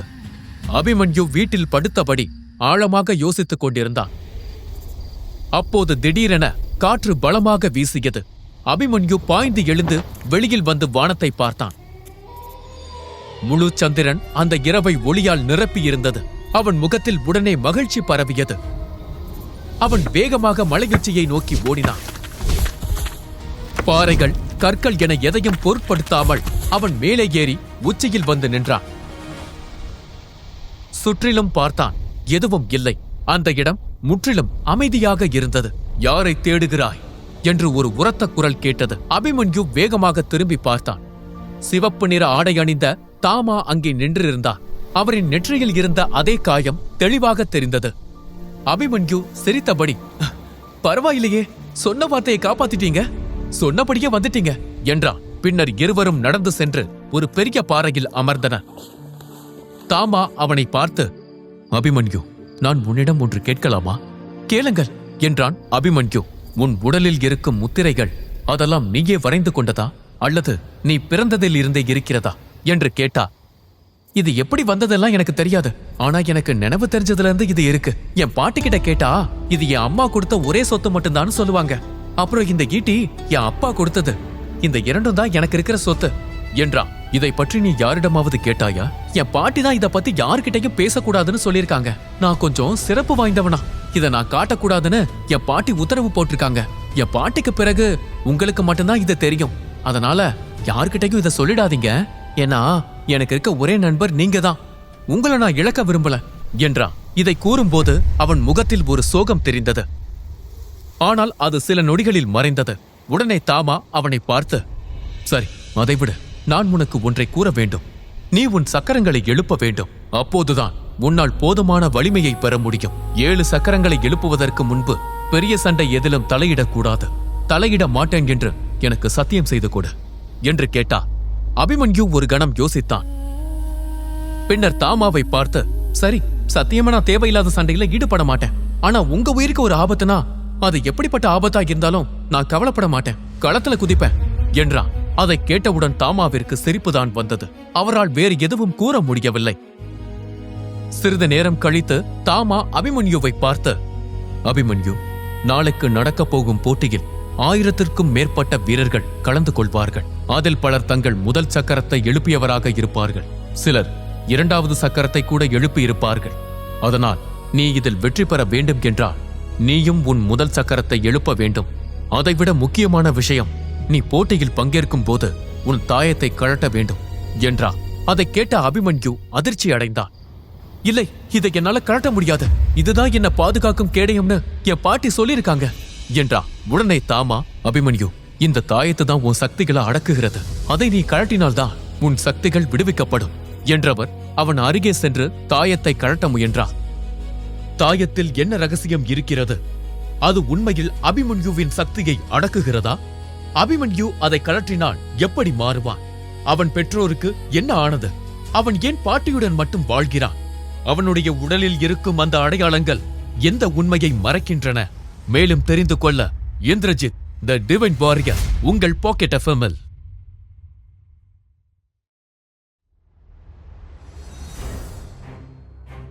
அபிமன்யுவும் தாமாவும் மலையுச்சியில் தங்கள் பயிற்சியை துவங்கின. தாமா அபிமன்யுவை அவன் கழுத்தில் இருக்கும் தாயத்தை கழட்ட சொன்னான். தாமா என்ன சொன்னாலும் அபிமன்யு அதை கழட்டுவதாயில்லை. உடனே தாமா, அபிமன்யு, என்னுடைய அக்னி கிரந்தம் உன்னிடம்தான் இருக்கிறது என்று எனக்கு தெரியும். அது உனக்குத்தான். நான் அதை எப்போதும் உன்னிடம் இருந்து வாங்க மாட்டேன். அதை நான் என் சீடனுக்காக உருவாக்கினேன். அது இப்போது சரியான ஆளிடம்தான் வந்து சேர்ந்திருக்கிறது. அதனால் என்னை நம்பு என்றா. அதை கேட்டதும் அபிமன்யு அதிர்ச்சி அடைந்தான். அவன் முகம் பதட்டம் அடைந்தது. அவனது கண்கள் பயத்தால் நிரம்பியன. அவன் பீதியில் பின்வாங்கத் தொடங்கினான். அபிமன்யுவின் முகத்தில் இருந்த பயத்தைக் கண்ட தாமா புன்னகையுடன், அபிமன்யு, நீ பயப்பட தேவையில்லை. என் அக்னி கிரந்தம் உன்னிடம் வந்து சேர்ந்த போதே நீ என் சீடனாகிவிட்டாய். நான் தான் உன் குரு என்று கையெழுத்தெல்லாம் போட்டுக் கொடுத்திருக்கிறேன். இதற்கு அப்புறமும் நான் உனக்கு தீங்கு செய்வேன் என்று நினைக்கிறாயா என்று கேட்டா. அபிமன்யு அமைதியாக இருந்தான். உடனே தாமா தன் பையில் இருந்து ஒரு காகித கட்டை வெளியே எடுத்தான். அதை அபிமன்யுவிடம் நீட்டி, உன்னிடம் இருக்கும் அக்னி கிரந்தத்தில் வேகமாய் எப்படி செயல்படுவது மற்றும் தற்காத்துக் கொள்வது எப்படி என்பது பற்றிய குறிப்புகள் மட்டும்தான் இருக்கிறது. இதில் திருப்பி தாக்குவது எப்படி என்பது பற்றிய குறிப்புகள் இருக்கிறது. இதுவும் உனக்குத்தான். நீ என் சீடன். உன்னை வளர்க்க வேண்டியது எனது பொறுப்பு என்றான். தாமாவிடம் இருந்து அந்த காகித கட்டை அபிமன்யு வாங்கினான். அவனுக்கு என்ன சொல்வதென்றே தெரியவில்லை. அவன் கண்களில் ஒருவித ஆனந்த கண்ணீர் திரண்டு நின்றது. தாமா அவனை பார்த்து, இங்கு பார், நான் உனக்கு என்றைக்குமே தீங்கு செய்ய மாட்டேன். நீ என் பேச்சை கேட்டா ஒரு நாள் இந்த பூமியின் தவிர்க்க முடியாத பிரம்மதீரனாக நீ மாறுவாய். எனக்கு தெரிந்த போர் நுட்பங்கள், யுக்திகள் என அனைத்தையும் நான் உனக்கு கற்றுக் கொடுப்பேன். இந்த உலகம் முழுவதும் புகழ்பெற்ற அந்த 7 சப்தசேனர்கள் கூட உன்னுடன் போட்டி போட முடியாது. எதிர்காலத்தை தீர்மானிக்கும் வல்லமை மிக்க பிரம்மதீரனாக நீ மாற வேண்டும் என்றால் நீ என்னை நம்ப வேண்டும் என்று தாமா தன் கையை நீட்டினான். அபிமன்யுவின் கண்கள் பிரகாசித்தன. அபிமன்யு ஒருவித தயக்கத்துடன் அவரை பார்த்தான். பின்னர் எதை பற்றியும் யோசிக்காமல் அவன் அவர் கைகளை பிடித்தான். அதைக் கண்டு தாமா சிரித்தார். இதுவரை நீ வாழ்ந்த வாழ்க்கை வேறு, இனிமேல் நீ வாழப்போகும் வாழ்க்கை வேறு. இந்த உலகில் யாரும் காயப்படுத்த முடியாத அளவிற்கு ஒரு மாவீரனாக உன்னை நான் மாற்றுகிறேன். அதில் முதல் படியாக நீ உன் சக்கரங்களை முதலில் எழுப்ப வேண்டும். நீ குறைந்தது 3 சக்கரங்களை எழுப்ப வேண்டும். அப்போதுதான் உனக்கு அனைத்தும் பிடிபட ஆரம்பிக்கும். ஆனால் அதை நினைத்து நீ கவலைப்பட வேண்டாம். நான் உனக்கு உதவுகிறேன். இன்று நாம் முதல் சக்கரமான மூலாதார சக்கரத்தை எழுப்பப் போகிறோம் என்றார். இதை கூறிவிட்டு அவர் கால் மேல் கால் போட்டு தியான நிலையில் அமர்ந்தார். கண்களை மூடி ஆழமாக மூச்சை உள்ளிழுத்தார். அபிமன்யுவை வழிக்கு கொண்டு வருவது அருந்ததியுடனான போரை விட கடினமாக இருக்கிறது என்று தாமா நினைத்தார். தாமாவின் வார்த்தைகளை கேட்டதும் அபிமன்யு உற்சாகத்தில் துள்ளி குதித்தான். நீங்கள் உண்மையிலேயே எனக்கு உதவ போறீங்களா? சக்கரத்தை எப்படி எழுப்புறதுன்னு எனக்கு கத்துக் கொடுக்க போறீங்களா? அந்த நுட்பத்தை எனக்கு தரப்போறீங்களா என்று ஆர்வத்துடன் அடுக்கடுக்காக கேட்க ஆரம்பித்தான். மூச்சு விடாமல் பேசிய அபிமன்யுவை பார்த்து தாமா சிரித்தார். பொறுமை, பொறுமை. ஏன் இவ்வளவு அவசரம்? நான் உனக்கு உதவுகிறேன் என்றுதான் சொன்னேன். அந்த நுட்பத்தை தருவேன் என்று சொல்லவில்லை. நான் உனக்கு வழிகாட்டுவேன். நீதான் அதை கண்டுபிடிக்க வேண்டும் என்றார். அதை கேட்டதும் அபிமன்யுவின் முகம் சுருங்கியது. அவன் சோகத்தோடு பாறையில் அமர்ந்தான். அதற்குள் சோர்வடைந்தால் எப்படி? நீ பார்க்க வேண்டியது இன்னும் நிறைய இருக்கிறது. இந்த உலகத்தில் எல்லாவற்றுக்கும் ஒரு விலை இருக்கிறது. கஷ்டப்படாமல் எதுவும் கிடைக்காது என்றார். சிறிது நேரம் அவனை கவனித்து பார்த்த தாமா தொடர்ந்தான். முதலில் உன் தாயத்தை கழட்டு. அதற்குள் ஒரு தெய்வீக ரத்தினம் இருக்கிறது. அது உன் சக்தியை உறிஞ்சிக் கொண்டு உன்னை அடக்கி வைத்திருக்கிறது. நீ உன் சக்தி குறைவாக இருக்கிறது என்று நினைக்கும் தருணத்தில் இதை கழட்டினால் மட்டும் உன் முழு சக்தி வெளியில் வரும். பெரும்பாலும் எதிரிகள் தூரத்திலிருந்தே தாக்குவார்கள். அதனால் தாயத்தை கழட்டுவதால் உனக்கு ஆபத்து எதுவும் வராது. உண்மையை சொன்னால் நன்மைதான் நடக்கும் என்றார். தாமா சொல்வதை கேட்ட பிறகு அபிமன்யு ஒரு நிமிடம் யோசித்தான். பின்னர் சரி என்று தலையசைத்தான். ஆனால் இன்னொரு விஷயம் இருக்கிறது என தாமா கூற, அபிமன்யு சலிப்புடன், என்ன, இன்னொரு சத்தியமா என்றார். தாமா ஆழமாக மூச்சை இழுத்து, ஆமாம், இது உன் நன்மைக்காகத்தான். அக்னி கிரந்தத்துக்காக எவ்வளவு பெரிய சண்டை நடந்தது என்று நீ பார்த்தாயே. அதை நீ காப்பாற்ற முடியும் என்று உண்மையிலேயே நினைக்கிறாயா என்றா. அபிமன்யு கண் சிமிட்டி, அப்படின்னா அதை திருப்பி கேட்கிறீங்களா என்றா. தாமா மெதுவாக, திருப்பி கேட்கவில்லை, அதை பயன்படுத்தாதே என்று சொல்கிறேன். அபிமன்யு உடனே, பயன்படுத்த முடியாத புத்தகத்தை நான் ஏன் வச்சிருக்கணும் என்றா. கொஞ்சம் கவனமாக கேள். இந்த புத்தகத்தை நீ பயன்படுத்தலாம், ஆனால் முதலில் உன்னால் அதை காப்பாற்ற முடியும் என்ற நம்பிக்கை உனக்குள் வர வேண்டும். நீ வலிமையானவராக மாறும் வரை இதில் இருக்கும் நுட்பங்களை பொது இடத்தில் பயன்படுத்தாதே. ஏனென்றால் இங்கிருக்கும் நுட்பங்கள் எல்லாம் தனித்துவமானவை. நீ அதை பயன்படுத்தினால் புத்தகம் உன்னிடம்தான் இருக்கிறது என்று எல்லோருக்கும் தெரிந்துவிடும் என்றா. தாமா கூறிய ஒவ்வொரு வார்த்தையும் அபிமன்யு கவனமாக கேட்டான். அவனுடைய வாழ்நாளில் இதுவரை அவன் யார் பேச்சையும் இந்த அளவிற்கு கேட்டதில்லை. அவன் தாமாவிடம் ஏதோ ஒரு நெருக்கத்தை உணர்ந்தான். அவரே தன் ஆசிரியர் என்ற உணர்வு அவன் மனதில் உடனே உருவானது. அவரது வார்த்தையை மீறக்கூடாது என்ற எண்ணம் அவனுக்கு வந்தது. அதனால் அவன் தன் ஈட்டியின் கூர்மையான முனையை இறுக்கி பிடித்தான். அவன் கையில் கீறல் பட்டு ரத்தம் வந்தது. அந்த ரத்தம் சொட்டும் கையை நீட்டி அவன் கம்பீரமாக, நான் அபிமன்யு ரகுநந்தன். இந்த பூமி, வானம், நீர், காற்று, நெருப்பு என பஞ்சபூதங்களை சாட்சியாக வைத்து இந்த வாக்குறுதியை தருகிறேன் என்றான். அடுத்த நொடி வானத்தில் கடுமையான மின்னல்கள் மின்னின. பலத்த காற்று வீசியது. மழை பெய்யத் தொடங்கியது. நான் என் குரு ஆச்சாரிய தாமாவுக்கு கொடுத்த வாக்கை மீறினால் தெய்வங்கள் என்னை தண்டிக்கட்டும் என்று கர்ஜித்தான். இதை கூறிவிட்டு தாமாவின் முன் மண்டிகிட்டு அமர்ந்தான். இதைக் கண்ட தாமா உடனடியாக அவனை மேலே தூக்கினார். அபிமன்யு தயாராகிவிட்டான் என்பதை தாமா புரிந்து கொண்டார். அவர் அமைதியாக, அபிமன்யு, உன் சட்டையை கழற்று, அந்த கல் மேடையில் உட்கார், தாயத்தையும் கழற்றி வை என்றார். தாமா சொன்னபடியே அபிமன்யு தனது ஆடைகளை கழற்றினான். அவன் உடலில் இருந்த முத்திரைகள் தெளிவாக தெரிந்தன. அந்த மர்மமான முத்திரைகளுக்கு மத்தியில் சில பழங்கால வார்த்தைகள் தென்படுவதை தாமாவால் பார்க்க முடிந்தது. தாமாவால் அதிர்ச்சியாகாமல் இருக்க முடியவில்லை. ஐம்பூதத்தையும் ஒன்றாய் இணைக்கும் வித்தை இவனுக்குள் இருக்கிறதா? உண்மையில் இவன் யார் என்று தன் மனதிற்குள் கேட்டுக்கொண்டார். அபிமன்யு தன் தாயத்தை கழற்றப் போகிற நேரத்தில் வானத்தில் இருந்து ஒரு மின்னல் பாய்ந்து வந்தது. அது அருகில் இருந்த ஒரு மரத்தில் பட்டு அந்த மரம் உடனே தீப்பற்றி எரிந்தது. ஒரு நிமிடத்தில் அந்த மரம் எரிந்து சாம்பலானது. அதை பார்த்த அபிமன்யு கொஞ்சம் பயந்தான். அவன் மெதுவாக, ஆச்சாரியரே, இது சரியான நேரம்தானா? இன்னைக்கு வானிலை கொஞ்சம் மோசமா இருக்கு என்றான். அவன் கண்களில் இருந்த பயத்தை தாமா கவனித்தார். பயப்படாதே, நீண்ட நாள் அடைந்திருந்த ஒன்று வெளியில் வரும்போது இயற்கை அதை வரவேற்கும். அதற்கான அறிகுறிதான் இது என்றார். உனது சக்தி மின்னல் என்பது உனக்கு தெரியவில்லை. மின்னல்கள் அனைத்தும் உன் பேச்சை கேட்கும். ஆனால் நீ அதை பார்த்து பயப்படுகிறாய். உன் விதி விசித்திரமானது என்று தனக்குள் நினைத்துக் கொண்டார். அபிமன்யு உடல் முழுக்க ஆங்காங்கு விசித்திரமான முத்திரைகள் இருந்தன. அதைக் கண்டு தாமா திடுக்கிட்டார். அற்புதம், அதி அற்புதம்! இவை அனைத்தும் தெய்வீக சின்னங்கள். அபிமன்யு, நான் இதை மீண்டும் கூறுகிறேன். ஒரு நாள் நீ இந்த உலகில் இருக்கும் அனைத்து பிரம்ம சக்திகளையும் அடைந்து இந்த பூமியின் பிரம்மதீரனாக மாறுவாய் என்று கர்ஜித்தார். அந்த சமயத்தில் அவர்கள் இருந்த மலையில் இருந்து வெகு தொலைவில் இருந்த அரச மாளிகையில் பேரரசர் உத்தமராய திடுக்கிட்டு எழுந்தார். அவர் அரண்மனை முற்றத்தில் நின்று கொண்டு தூரத்தில் இருந்த மலையை அதிர்ச்சியுடன் பார்த்தார். அவருக்கு ஏதோ ஒன்று தவறாக தெரிந்தது. அவர் உடனே தளபதி நரசிம்மரை அழைத்தார். நரசிம்மர் வேகமாக வந்தார். மகாராஜா, என்னை ஏன் அழைத்தீர்கள் என்று கேட்டார். உத்தமராயர் தூரத்தில் இருந்த மலையை காட்டினார்.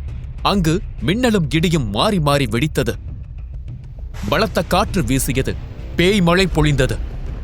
மகாராஜா, இயற்கையின் சீற்றம் கொஞ்சம் அதிகமாகத்தான் இருக்கிறது என்றார் நரசிம்மர். உத்தமராயர் எதுவும் சொல்லாமல் ஒரு பார்வை பார்த்தார். அந்த பார்வையில் 1000 கேள்விகள் இருந்தது. மகாராஜா, கவலைப்படாதீர்கள். ஏதாவது தெய்வீக சக்தி விழித்தெழுந்திருக்கும். நான் எனது சக்தி கேடயத்தை நமது ராஜ்யத்தின் மீதும் அரண்மனையின் மீதும் போர்வை போல போர்த்தியுள்ளேன். ராஜ்யத்திற்கு எந்த ஆபத்தும் வராது என்றார். உத்தமராயர் நரசிம்மரை நோக்கி நடந்து வந்து, அந்த தெய்வீக சக்தி நல்லதா கெட்டதா என்று கேட்டார். அதற்கு மேல் அவர் எதுவும் கேட்கவில்லை. நரசிம்மர் ஒருவித தயக்கத்துடன், மகாராஜா, இந்த உலகில் நல்ல சக்தி கெட்ட சக்தி என எதுவும் இல்லை. அது யாருடைய கையில் இருக்கிறது என்பதில்தான் அதன் திசை மாறும். இன்று ஒரு தெய்வீக சக்தி விழித்திருக்கிறது என்பது உண்மை. ஆனால் அது கெட்டவர்களின் கைகளில் போகாது என நம்புகிறேன். நான் என் முன்னோர்களிடம் வேண்டுவது ஒன்றே ஒன்றுதான். இந்திரபுரியில் புதிய பிரச்சனைகள் எதுவும் எழக்கூடாது என்றார். இவர்கள் இங்கு பேசிக் கொண்டிருக்க மலையுச்சியில் வைத்து தாமா அபிமன்யுவிற்கு ஒவ்வொன்றையும் சொல்லிக் கொடுத்துக் கொண்டிருந்தார். அபிமன்யு கண்களை மூடிக்கொண்டு அவர் சொல்லும் அனைத்தையும் செய்து கொண்டிருந்தான்.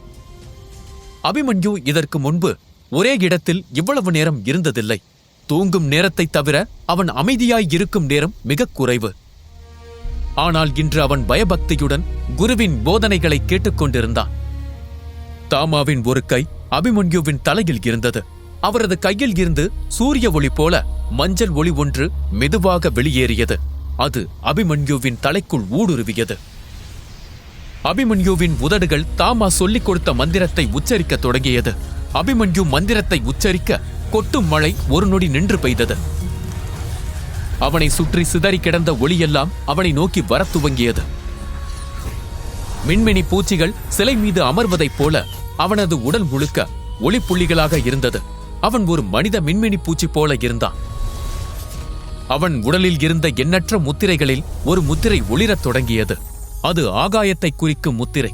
மேகங்கள் நடுங்க ஆரம்பித்தது. வானத்தை பிளந்தபடி ஒரு பயங்கரமான மின்னல் நேராக அபிமன்யுவை நோக்கி பாய்ந்தது. அது அவனது உடலில் அம்பு போல இறங்கியது. அந்த நொடியிலேயே அபிமன்யுவின் உடல் தெய்வீக ஒளியால் பிரகாசிக்க ஆரம்பித்தது. அபிமன்யுவின் உடல் நடுங்க ஆரம்பித்தது. வெடித்து சிதறப்போகும் பீங்கான் போல அவனது உடல் மாறியது. சிலந்தி வலை போல உடல் முழுக்க விரிசல் தோன்றியன. அதை பார்த்த தாமா பதட்டமாக, அபிமன்யு, அபிமன்யு, உனக்கு ஒன்றும் இல்லைதானே? நன்றாகத்தானே இருக்கிறாய் என்று கேட்டா. ஆனால் அபிமன்யுவிடம் இருந்து எந்த பதிலும் வரவில்லை. அவனது உடலில் இறங்கிய சக்தி காட்டாறு போல ஓடியது. அதில் முழு கவனம் போய்விட்டதா அவனுக்கு தாமாவின் குரலும் கேட்கவில்லை. சில நொடிகளில் அபிமன்யு வலியால் அலறினான்.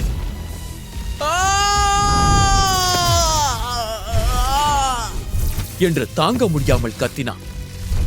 அபிமன்யுவின் உடல் முழுவதும் இருந்த அந்த விரிசல்கள் இன்னும் பெரிதாகி அதிலிருந்து பிரகாசமான ஒளி வெளியேறியது. இப்படியே தொடர்ந்தால் அவன் உடல் வெடித்து சிதறிவிடும் என்ற பயம் தாமாவுக்கு வந்தது. ஐயோ கடவுளே, இந்த மின்னல் ஏன் இப்படி மீண்டும் மீண்டும் அவன் மேல் விழுகிறது?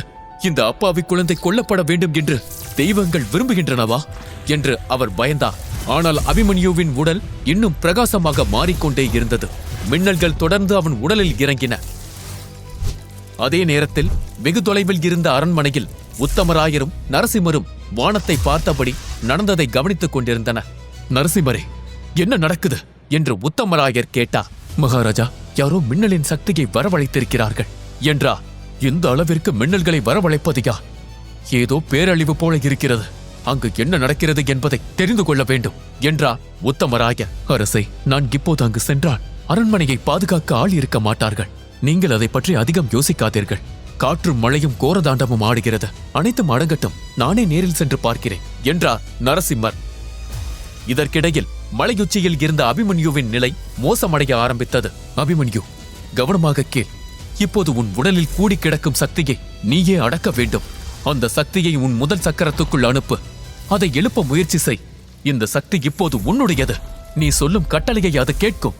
வலியை தாங்கினால்தான் உண்மையான வீரனாக முடியும். மரணத்திற்கும் வெற்றிக்கும் இடையே ஒரே கோடுதான். அதை கடப்பவனே மாவீரன் என்றார். தாமா சொன்ன எதையும் அபிமன்யுவால் முழுதாய் கேட்க முடியவில்லை. அவனது உடல் வலியிலும் வேதனையிலும் துடித்தது. மலையே உடைந்து விழும்படி அவன் கர்ஜித்தான்.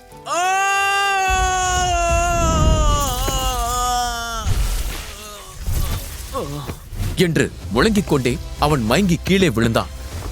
அந்த நொடியிலே மின்னலும் மழையும் நின்றது. உலகமே ஒரு கணம் நின்றது போல ஒரு ஆழமான அமைதி நிலவியது. அதை பார்த்த தாமா வியப்பில் நின்றா. நம்பவே முடியல. இவ்வளவு சக்தியை இவன் எப்படி தாங்கினா? இவனுக்குள்ள என்ன ஒளிந்திருக்கிறது என்று எனக்கு இன்னும் புரியவில்லை என்றா. அந்த நேரத்தில் ஒரு மிக வலிமையான ஆற்றல் அவர்களை நெருங்கி வருவதை அவர் உணர்ந்தார். அபிமன்யுவை மறைக்க வேண்டும் என்று தாமா உடனே முடிவு செய்தார். அவர் அவசரமாக அபிமன்யுவின் தாயத்தை அவன் கழுத்தில் மீண்டும் போட்டு அபிமன்யுவின் ஈட்டியையும் பாதுகாப்பாக மறைத்து வைத்தார். தாயத்தை அணிந்த உடனேயே அபிமன்யுவின் சக்தி பெரும்பாலும் அடங்கியது. தாமா அவனை தூக்கி அருகில் இருந்த ஒரு சிறிய குகைக்குள் கொண்டு சென்று படுக்க வைத்தார். தனது கவசத்தையும் எடுத்து அவன் மீது போர்த்தினார். பின்னர் வெளியே வந்து ஒரு பெரிய பாறையை உருட்டி குகை வாயிலை மூடினார். அதே நேரத்தில் நீல இறக்கைகள் கொண்ட ஒரு போர் வீரர் வானத்தில் இருந்து இறங்கினார். இரவு நேரத்தில் அவர் இறக்கைகளில் நீல ஒளி நிலவைப் போல பிரகாசித்தது. அவர் வேறு யாரும் இல்லை, நரசிம்மரே. மலையுச்சியில் இறங்கியவுடன் நரசிம்மர் தாமாவை பார்த்தார். சக்தி எழுந்ததை நீயும் உணர்ந்தியா என்று கேட்டார். தாமா சற்று பதட்டமாக, ஆமாம், அந்த மின்னல்கள் ஒவ்வொன்றும் மலைப்பாம்பு போல பாய்ந்தது. அதனால்தான் நான் வேகமாக இங்கு வந்தேன். ஆனால் இங்கே எதுவும் தெரியவில்லை. நாம் துரிதமாக அனைவருக்கும் விஷயத்தை தெரிவிக்க வேண்டும் என்றார். அந்த நேரத்தில் ஒரு பெண் குரல் கேட்டது. 2 கிழவர்களும் மீண்டும் சேர்ந்திருக்கிறீர்கள் போல. தாமாவும் நரசிம்மரும் அதிர்ச்சியுடன் அந்த திசையை நோக்கி திரும்பினர். கருப்பு இறக்கைகளை அசைந்தபடி அருந்ததி அங்கு நின்றார். அவளை பார்த்த தாமா கோபமாக, இங்கு உனக்கு என்ன வேலை?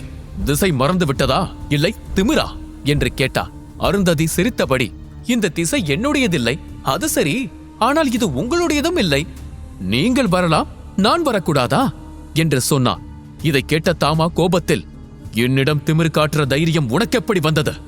உன்னை உயிரோடு விட்டதே தவறு. இப்போ உனக்கு ஒரு பாடம் சொல்ல வேண்டும் என்றார். உடனே நரசிம்மர் தாமாவை அடக்கினார். பின்னர் நரசிம்மர் அருந்ததியை பார்த்து, இது தாமாவின் திசையில்லை, ஆனால் இது என் பொறுப்பில் இருக்கும் இடம். இங்கு உனக்கென்ன வேலை? என்னை விட நீ வலிமையானவள் என்பது உண்மைதான். ஆனால் அதற்காக உன்னை பார்த்து பயந்தோடும் கோழை நான் அல்ல. என்றைக்கு இருந்தாலும் என் கையால் தான் உன் மரணம். ஆனால் அது இன்று நடக்க நான் விரும்பவில்லை. மரியாதையாக கிளம்பு, நிறைய வேலை இருக்கிறது என்றார். நரசிம்மர் வார்த்தைகள் அருந்ததியை கோபமடைய செய்தாலும் அவளால் அங்கு எதுவும் செய்ய முடியவில்லை. அருந்ததி கோபத்தோடு அவர்களை பார்த்து, அபிதய கவச சக்தி இருக்கிறது என்று ஆளாதீர்கள், கொஞ்சம் பொறுத்திருங்கள். அக்னி கிரந்த புத்தகத்தின் சக்தி என் கைக்கு வந்து சேரட்டும். அப்போது பார்த்துக் கொள்கிறேன் உங்கள் இருவரையும். அப்போது சிங்கமும் சிறுத்தையும் கடைசி மூச்சிற்காக என் காலில் விழுந்து கிடக்கும். அதை இந்த பிரம்மபுரியே பார்க்கும் என்று கூறி அங்கிருந்து புறப்பட்டாள்.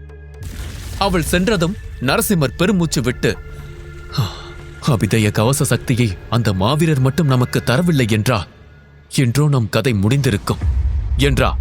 ஆனால் தாமா கொதித்துக் கொண்டிருந்தார். இந்த சக்தியை கொடுத்து என் இன்னொரு சக்தியை பறித்துக் கொண்டார்கள். என் நெற்றியில் இருக்கும் ரத்தினம் மட்டும் என்னிடம் இருந்து பறிக்கப்படாமல் இருந்திருந்தால் அருந்ததியின் அண்ணனை அன்றைக்கே நான் கொன்றிருப்பேன். இது இவ்வளவு தூரம் நீண்டிருக்காது என்றார். உடனே நரசிம்மர், பழையதை நினைத்து உன்னை நீயே குற்றம் சாட்டிக் கொள்ளாதே. எதுவும் நம் கையில் இல்லை என்றா. எதுவும் நம் கையில் இல்லை, எல்லாம் என் கையில்தான் இருந்தது. நான் அதை செய்திருக்க கூடாது. நான் அவரை கொன்றிருக்க கூடாது. அன்று நான் வில்லை இழுத்திருக்க கூடாது. நான் நியாயம் தவறிவிட்டேன். வேகத்திற்கும் வலிமைக்கும் பெயர் பெற்ற இந்த அசுவத்தாமா இன்று இந்த பூமியில் விதியை தேடி அலைந்து கொண்டிருக்கிறேன் என்றால் அது நான் செய்த தவறுதான். என் காயங்கள் குணமாகாது. நான் செய்த தவறுக்கு மன்னிப்பு கிடைக்காது. இங்கும் அங்குமாக அலைந்து திரிவதுதான் என் விதி போல என்றா. மனதை விட்டுவிடாதே நண்பா, எல்லாவற்றிற்கும் வழி இருக்கிறது, அது உனக்கு தெரியும் என்றார் நரசிம்மர். தெரியும், கலியுகம் வரும், பிரம்மதீரன் தோன்றுவான், என் காத்திருப்பு முடிவடையும், இதுதானே அந்த வழி. இந்த வாக்கியம்தான் தினம் தினம் என் காதில் ஒலித்துக் கொண்டிருக்கிறது. ஆனால் என்று பேச முடியாமல் தாமா தவித்தார். நரசிம்மருக்கு என்ன சொல்வதென்று தெரியவில்லை. அவர் தன் தோழனின் தோளில் கை வைத்தார். நீண்ட நேரம் அங்கு ஒரு அமைதி நிலவியது. பின்னர் நரசிம்மர் கையை எடுத்தார். சரி, நான் பயந்ததைப் போல இங்கு எதுவும் நடக்கவில்லை. அதனால் நான் கிளம்புகிறேன். விழாவில் சந்திப்போம் என்றார். அதை தாண்டி அவர் வேறு எதுவும் சொல்லவில்லை. அவர்கள் இருவரும் நண்பர்கள். அதை தாண்டி வலிமையான போர் வீரர்கள். சொல்லப்படும் வார்த்தைகளை சொல்லாத ஆதரவிற்கு வலிமை அதிகம். தாமா சிரித்துக்கொண்டே, சரி, சென்று வா என்றார். நரசிம்மர் வெளியேறினார். 2 உருவங்களும் போய்விட்டதை உறுதி செய்ததும் தாமா பெருமூச்சு விட்டார். பின்னர் குகையை மூடியிருந்த பெரிய கல்லை அகற்றினார். பின்னர் அபிமன்யுவை மூடியிருந்த தனது கவசத்தை அகற்றினார். இந்த நேரத்தில் அபிமன்யுவின் உடல் கொஞ்சம் தேறியிருந்தது. அவனது உடலில் இருந்த விரிசல்கள் மங்கத் தொடங்கின. இதை பார்த்த பிறகு தாமாவிற்கு போன உயிர் திரும்ப வந்தது. இந்த பயிற்சியில் தாமாவும் ரொம்ப களைத்திருந்தார். அவர் ஒரு பாறையில் அமர்ந்து ஓய்வெடுத்தார். கண்களை மூடி தூக்கத்தில் ஆழ்ந்தார். பொழுது விடிந்தது. சூரிய கதிர்கள் குகைக்குள் ஊடுருவி அபிமன்யுவின் முகத்தில் விழுந்தன. அபிமன்யு மெல்ல கண்களை திறந்தான். அவன் முன்னால் தாமா நின்று கொண்டிருந்தார். பின்னர் அபிமன்யு பதட்டத்துடன் எழுந்து, ஆச்சாரியரே, எல்லாம் நல்லபடியா முடிஞ்சதா? என் சக்கரம் விழித்திருந்ததா? நான் வெற்றி பெற்றேனா என்று கேட்டான். அதற்கு தாமா, நீயே சோதித்துப் பார் என்றார். அபிமன்யு முஷ்டியை இறுக்கி அருகிலிருந்த பாறையை குத்தினான். பாறையில் ஒரு விரிசல் மட்டும் தோன்றியது. தாமா அவனை பார்த்து, விரிசல்தான் உருவாகி இருக்கிறது என்று கவலைப்படாதே. உன் கழுத்தை பார், தாயத்தை அணிந்திருக்கிறாய். அதனால்தான் அது உடையவில்லை. நீ மட்டும் தாயத்தை கழட்டிவிட்டு அடித்திருந்தால் இந்த பாறை துண்டு துண்டாக உடைந்திருக்கும். அபிமன்யு, உன் உடலுக்குள் மிகப்பெரிய சக்தி இருக்கிறது. ஆனால் அதில் 20% மட்டுமே உன்னால் கட்டுப்படுத்த முடிகிறது. நீ உன் 2வது சக்கரத்தை எழுப்பினால்தான் உன்னால் அதிக அளவு சக்தியை செயல்படுத்த முடியும். நமது அடுத்த வேலை அதுதான் என்றார். அபிமன்யு அதை கேட்டு ஆச்சரியத்தில் நின்றான். அந்த நொடியில் குகைக்கு வெளியே பூமி ஒரு கணம் குலுங்கியது. ஆச்சாரிய தாமா ஏன் அபிமன்யுவுக்கு உதவுகிறார்? அபிமன்யு தனது சக்திகளையும் தனது கடந்த காலத்தையும் அறிந்து கொள்வானா? அபிமன்யுவின் உண்மை என்ன?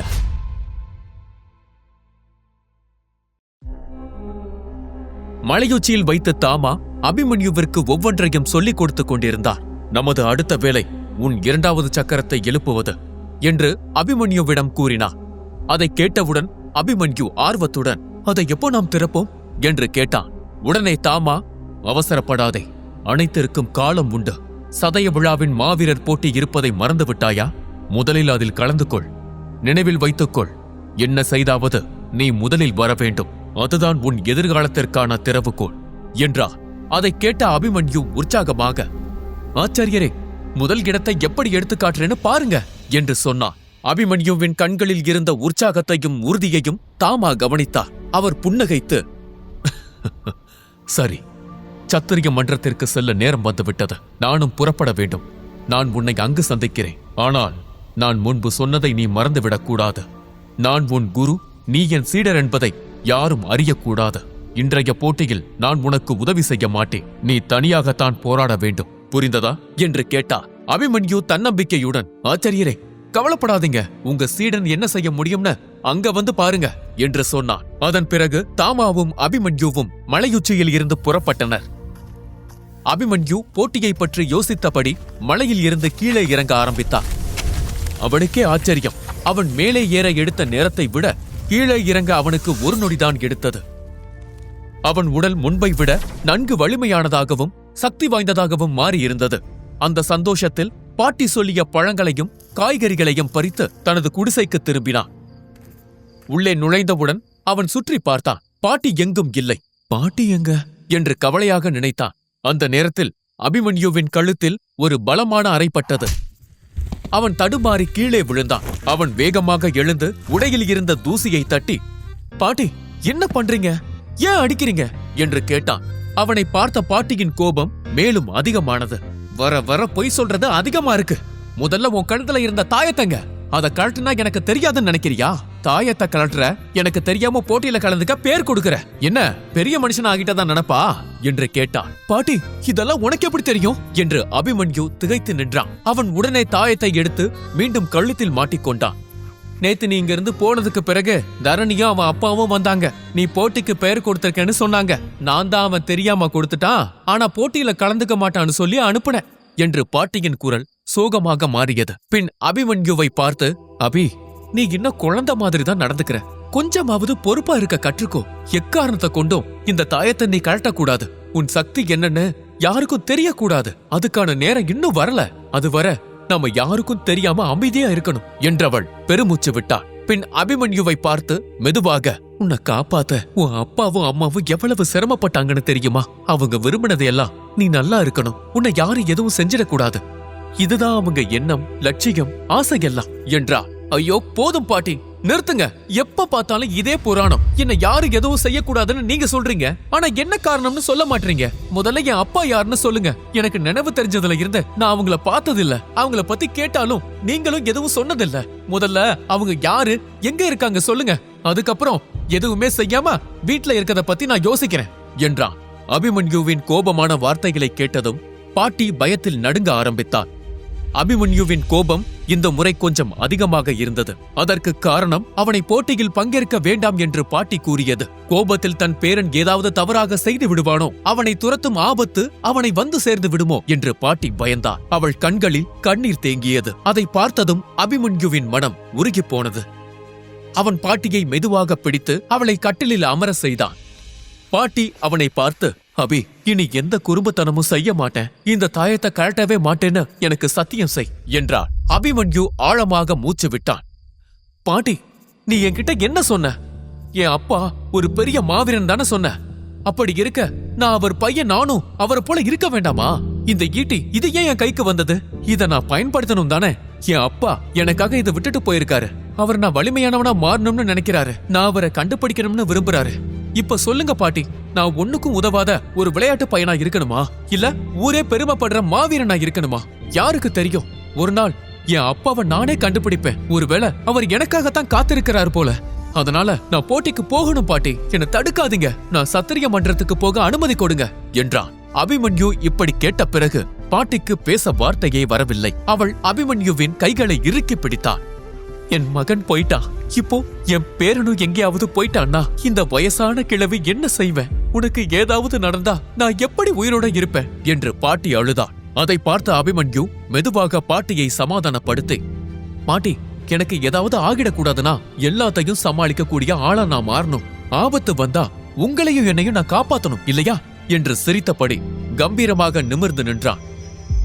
அந்த நேரத்தில் அவன் உடலில் இருந்து சிறிய மின்னல் போல ஒளி மின்னத் தொடங்கியது.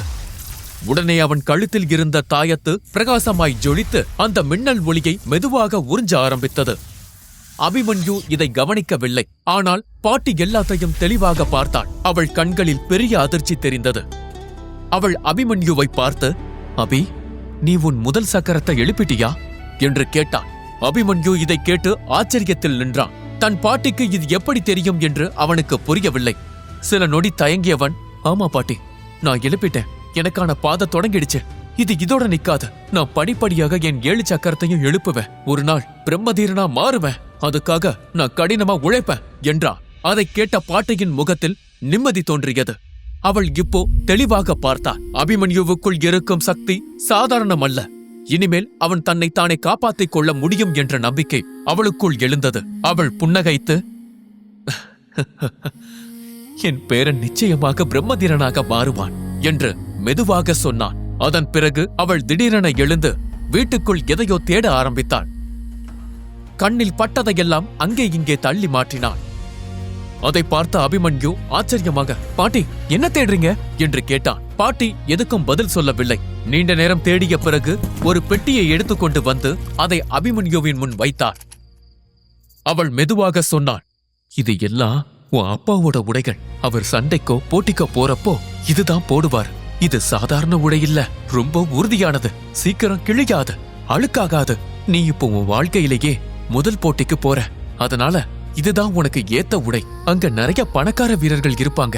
அவங்க முன்னாடி நீயும் மன்னரின் வீரன் மாதிரி நிமிர்ந்து நிக்கணும். அதை கேட்ட அபிமன்யு அந்த பெட்டியை வேகமாக திறந்தான். உள்ளே ஒரு சிறிய புத்தகமும் ஒரு ஜோடி சிவப்பு மற்றும் கருப்பு உடைகள் இருந்தன. அபிமன்யு அந்த புத்தகத்தை எடுக்க முயன்ற போது பாட்டி அவன் கையை பிடித்து நிறுத்தி, அபி, இப்போதைக்கு உடைகள் மட்டும்தான், மத்ததெல்லாம் பின்னாடிதான் என்றார். பாட்டியின் பேச்சிற்கு அபிமன்யு எதிர்பேச்சு பேச விரும்பவில்லை.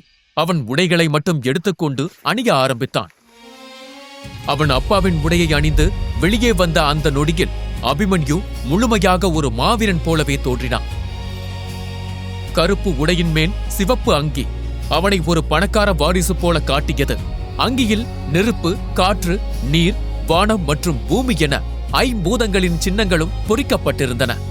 அபிமன்யு ஆச்சரியமாக, இதெல்லாம் என்னது பாட்டி என்று கேட்டான். பாட்டி மெதுவாக சிரித்து, நான் சொன்னனே, உன் அப்பா பெரிய மாவீரர். அவர் நெருப்பு, நீர், காற்று, வானம், பூமின்னு 5 பூத சக்திகளையும் தட்டி எழுப்பியவர். அவர் இந்த உடையை போட்டா எல்லாரும் பயந்து நிற்பாங்க. அவர் மிகச்சிறந்த போர் வீரனாய் இருந்தார். இப்ப அவர் உடையில உன்னை பார்க்கும் போது அவரை பார்க்கிற மாதிரியே இருக்க என்றாள். நீண்ட கூந்தல், அழகான முகம், உறுதியான உடல், உயரமான உருவம், இந்த எல்லாவற்றோடும் அந்த அற்புதமான ஆடை சேர்ந்து அபிமன்யு ஒரு இளவரசன் போல தோன்றினான். அவன் முதுகில் பழங்கால முத்திரை, கையில் தங்க ஈட்டி, கழுத்தில் ஜொலிக்கும் தாயத்து என ஒரு சிறந்த போர் வீரனைப் போல அவன் தயாராகினான். பாட்டி அவன் நெற்றியில் திலகமிட்டு, அபிமன்யு, இந்த உலகம் உன்னை அடக்கும் இல்ல அடங்கி போகும். அதை அடக்க நினைக்கிற ஆளா நீ மாறணுமா இல்ல அடக்கிற ஆளா மாறணுமான்னு நீதான் முடிவு பண்ணணும். இன்னைக்கு நீ காட்டுற வித்தையில பலர் மிரண்டு போகணும். வெற்றி மட்டும்தான் உன் கண்ணுக்கு தெரியணும் என்றார். பாட்டியிடம் இருந்து ஆசீர்வாதம் பெற்ற பிறகு அபிமன்யு சத்திரிய மன்றத்தை நோக்கி புறப்பட்டான்.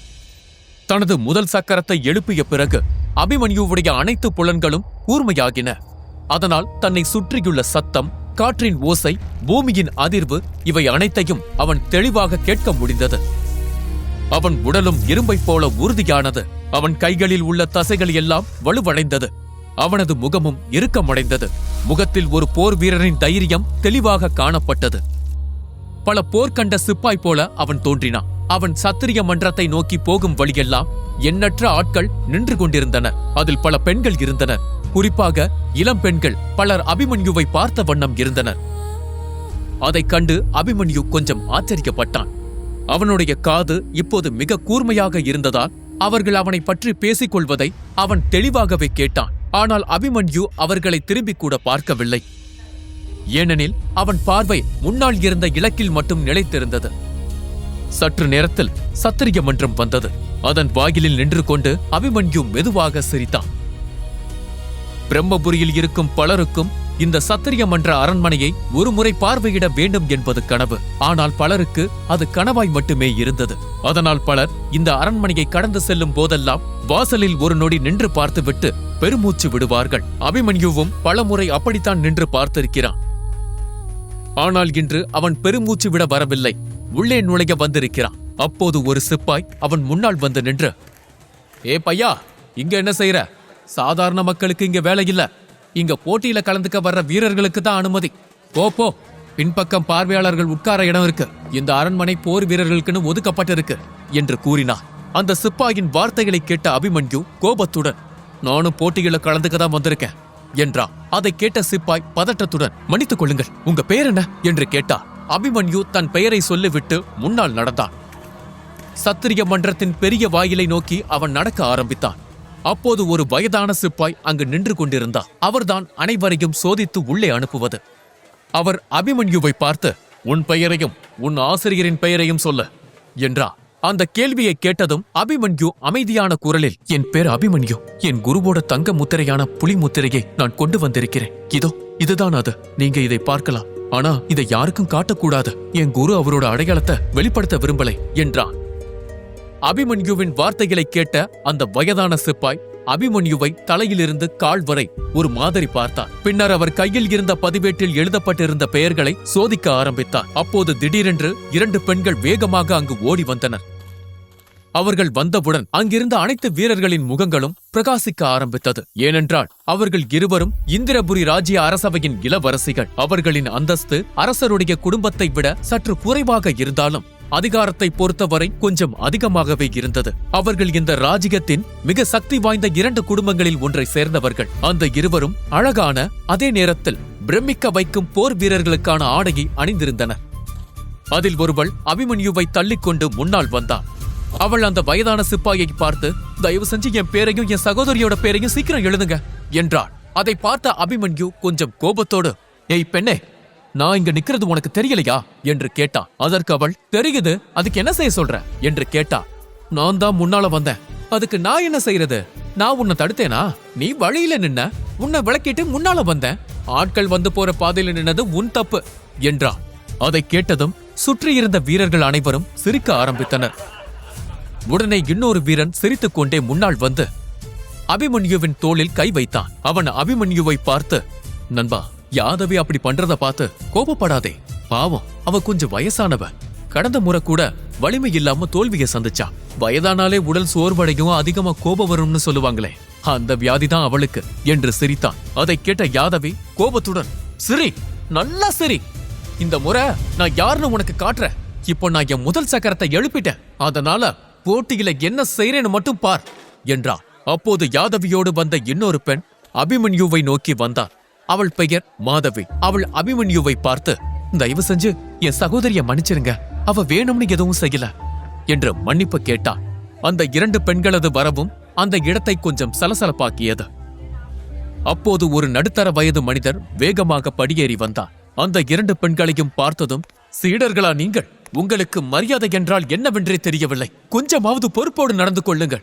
நான் உங்கள் ஆசிரியர், அது உங்கள் மனதில் இருக்கிறதா இல்லையா என்று கண்டித்தார்.